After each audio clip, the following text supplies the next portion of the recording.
السلام علیکم ورحمۃ اللہ وبرکاتہ۔ بسم اللہ الرحمن الرحیم۔ عن نبی امامۃ رضی اللہ تعالی عنہ قال قال رسول اللہ صلی اللہ علیہ وسلم انا زعیم ببیت فی ربض الجنہ لمن ترک المراء وان کان محقا وببیت فی وسط الجنہ لمن ترک الکذب وان کان مازحا وببیت فی اعلی الجنہ لمن حسن خلقہ، رواہ ابو داؤد۔ محترم حضرات، سنن ابی داؤد کی ایک حدیث آپ حضرات کے سامنے پیش کی گئی ہے۔ اس حدیث کے اندر نبی صلی اللہ علیہ وسلم نے جنت میں گھر بنانے کی 3 قسم کے لوگوں کے لیے ضمانت لی ہے۔ 3 قسم کے لوگوں کے لیے اللہ تعالیٰ جنت میں گھر بنائے گا۔ ظاہر ہے کہ جنت کے اندر، جنت وہ مقام ہے، جنت وہ جگہ ہے جہاں پر ایک چھوٹی جگہ ملنا بھی بڑی سعادت کی بات ہے۔ آپ صلی اللہ علیہ وسلم نے کہا موضع صوت فی الجنہ خیر من الدنیا وما فیہا۔ جنت میں ایک کوڑا رکھنے کی جگہ ہے، ایک معمولی چھوٹی جگہ بھی مل گئے تو یہ دنیا اور دنیا کی ساری نعمتوں سے، ساری دولت سے بہتر ہے۔ تو یہ جنت کی شان، یہ جنت کا مقام ہے۔ لیکن آپ صلی اللہ علیہ وسلم ضمانت دے رہے ہیں 3 قسم کے لوگوں کے لیے کہ اللہ تعالیٰ ان کے لیے جنت میں گھر بنائے گا۔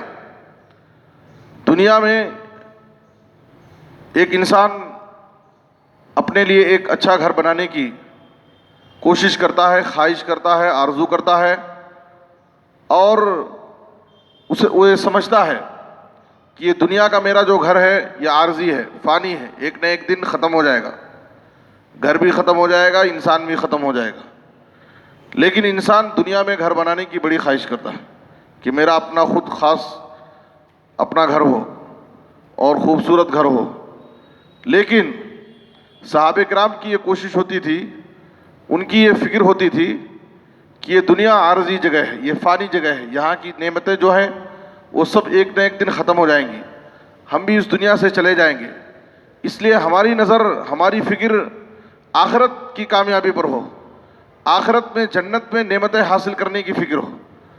آخرت میں جنت میں اگر اللہ تعالیٰ ہمارے لیے گھر بنا دیا تو اس سے بڑی سعادت اور اس سے بڑی کامیابی کوئی نہیں ہو سکتی ہے۔ تو اسی لیے صحابہ کرام ہمیشہ نیکیوں کی تلاش میں، نیکیوں کی جستجو میں لگے رہتے تھے۔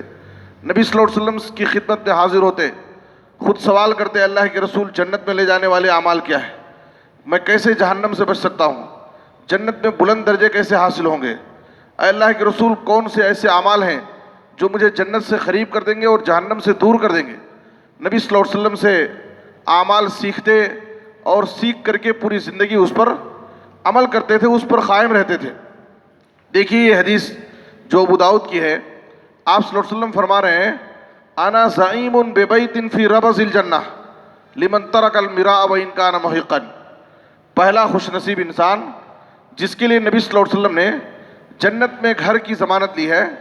میں جنت کے کنارے ایک گھر کی ضمانت لیتا ہوں اس شخص کے لیے جو حق پر ہوتے ہوئے بھی لڑائی جھگڑا نہیں کرتا، حق پر ہوتے ہوئے بھی لڑائی جھگڑے کو چھوڑ دیتا ہے، لڑائی جھگڑا پسند نہیں کرتا۔ حق پر ہوتے ہوئے کا مطلب یہ ہے کہ وہ مظلوم انسان ہے، اس پر زیادتی ہوئی ہے اور وہ اپنی زیادتی کا چاہے تو بدلہ لے سکتا ہے، پوزیشن میں ہے، طاقت ہے، قوت ہے، انتقام لے سکتا ہے، لیکن پھر بھی اس کا اعلیٰ اخلاق، اس کا بلند اخلاق اسے اس بات کی اجازت نہیں دیتا۔ وہ لڑائی جھگڑے کو پسند نہیں کرتا ہے، لڑائی جھگڑے کو نظر انداز کر دیتا ہے۔ تو ایسا شخص جس کا اخلاق اتنا اونچا ہو کہ حق پر ہوتے ہوئے بھی لڑائی جھگڑے کو پسند نہ کرے، تو نبی صلی اللہ علیہ وسلم نے کہا ایسے انسان کے لیے جنت کے کنارے میں ایک گھر کی ضمانت دیتا ہوں۔ ضمانت کا مطلب گارنٹی لینا۔ اور دوسرا خوش نصیب انسان جس کے لیے نبی صلی اللہ علیہ وسلم نے جنت میں گھر کی ضمانت لی ہے، آپ صلی اللہ علیہ وسلم نے کہا او ببیت فی وسط الجنہ، جنت کے بیچ میں، سینٹر میں ایک گھر کی میں ضمانت لیتا ہوں، لمن ترک الکذب وان کان مازحا، جو مذاق میں بھی جھوٹ نہیں بولتا ہے۔ بسا اوقات انسان عام طور پر تو جھوٹ بولنے سے بچتا ہے، لیکن کبھی کبھار کیا ہے، مذاق میں جھوٹ بول لیتا ہے۔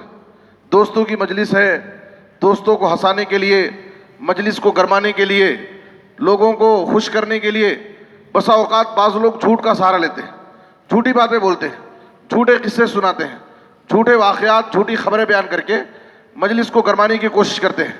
ایسا نہیں ہونا چاہیے۔ مذاق میں بھی اگر کوئی شخص جھوٹ نہیں بولتا ہے اور جھوٹ جیسے کبیرہ بڑے گناہ سے اپنے آپ کو بچاتا ہے، تو ایسے شخص کے لیے نبی صلی اللہ علیہ وسلم نے جنت کے بیچ حصے میں ایک گھر کی ضمانت لی ہے۔ کتنی بڑی سعادت کی بات ہے۔ اور اسی بات کو آپ صلی اللہ علیہ وسلم نے صحیح بخاری کی اس حدیث کے اندر فرمایا، صحابہ کرام کی مجلس میں آپ نے ایک مرتبہ اعلان کیا، من یضمن لی ما بین لحییہ وما بین رجلیہ اضمن لہ الجنہ۔ صحابہ بتاؤ تم میں سے کون ہے جو مجھے دو چیزوں کی حفاظت کی ضمانت دے کہ میں ان دو چیزوں کی حفاظت کروں گا، ایسے شخص کو میں دنیا ہی میں جنت کی ضمانت دیتا ہوں۔ آپ نے کہا ایک تو زبان کی حفاظت اور دوسرے شرمگاہ کی حفاظت۔ جو شخص اپنی زبان اور اپنے شرمگاہ کی حفاظت کا، اس کے صحیح استعمال کی مجھے ضمانت دے، ایسے شخص کو دنیا ہی میں جنت کی ضمانت دیتا ہوں۔ تو جھوٹ کا گناہ آدمی کی، انسان کی زبان سے سرزد ہوتا ہے۔ اور ابو داؤد، ترمذی اور مسند احمد کی حدیث میں ہے، ویل للذی یحدث فیکذب لیضحک بہ القوم ویل لہ ویل لہ۔ اس حدیث کے اندر آپ صلی اللہ علیہ وسلم نے 3 مرتبہ ویل کا لفظ استعمال کیا ہے۔ ویل جہنم کی ایک وادی کا نام ہے اور اس کا اطلاق گناہ کبیرہ پر ہوتا ہے۔ ویل ہے، ہلاکت ہے، بربادی ہے، جہنم کی ایک وادی ہے اس شخص کے لیے جو جھوٹ بول کر کے لوگوں کو ہنسانے کی کوشش کرتا ہے، جھوٹ بول کر کے، جھوٹ کا سہارا لے کر کے لوگوں کو ہنساتا ہے۔ ایسے شخص کے لیے نبی صلی اللہ علیہ وسلم نے 3 مرتبہ لفظ ویل استعمال کیا، ویل کی دھمکی دی۔ ایسے شخص کے لیے ہلاکت ہے، بربادی ہے، افسوس ہے۔ تو اس لیے دوسرا خوش نصیب انسان جس کے لیے آپ صلی اللہ علیہ وسلم نے جنت کے بیچ حصے میں گھر کی ضمانت دی ہے، جو مذاق میں بھی جھوٹ نہیں بولتا ہے۔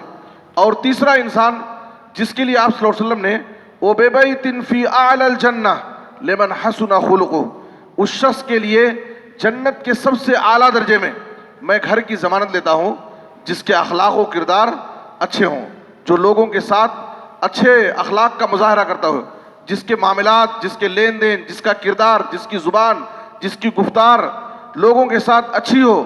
تو ایسے بلند اخلاق والے انسان کے لیے میں جنت کے سب سے اعلیٰ درجے میں ایک گھر کی ضمانت لیتا ہوں۔ دیکھیے حسن اخلاق یہ کوئی معمولی چیز نہیں ہے۔ حسن اخلاق کے زیور سے آراستہ ہونا، اچھے اخلاق کا مظاہرہ کرنا، لوگوں میں اچھے اخلاق کو پیدا کرنا، یہ کوئی آسان چیز نہیں ہے۔ نبی صلی اللہ علیہ وسلم نے کہا انما بعثت لأتمم مکارم الاخلاق۔ آپ صلی اللہ علیہ وسلم نے اپنی بعثت کا مقصد ہی بتایا، مکارم اخلاق کی تکمیل کے لیے میں اس دنیا میں بھیجا گیا ہوں۔ میں خود اچھے اخلاق کا مظاہرہ کروں اور لوگوں کو اچھے اخلاق کی تعلیم دوں، یہی میری بعثت کا مقصد ہے۔ اسی لیے آپ صلی اللہ علیہ وسلم کی سیرت طیبہ پر اگر آپ غور کریں، لوگوں نے آپ کی شان میں گستاخیاں کی، آپ پر ظلم کیے گئے، آپ کو اذیت پہنچائی گئی، آپ کو برے القاب سے پکارا گیا، لیکن کبھی بھی آپ صلی اللہ علیہ وسلم نے ہر ایک کے ساتھ، سخت سے سخت جانی دشمنوں کے ساتھ نبی صلی اللہ علیہ وسلم نے اپنے بلند اخلاق کا مظاہرہ کیا۔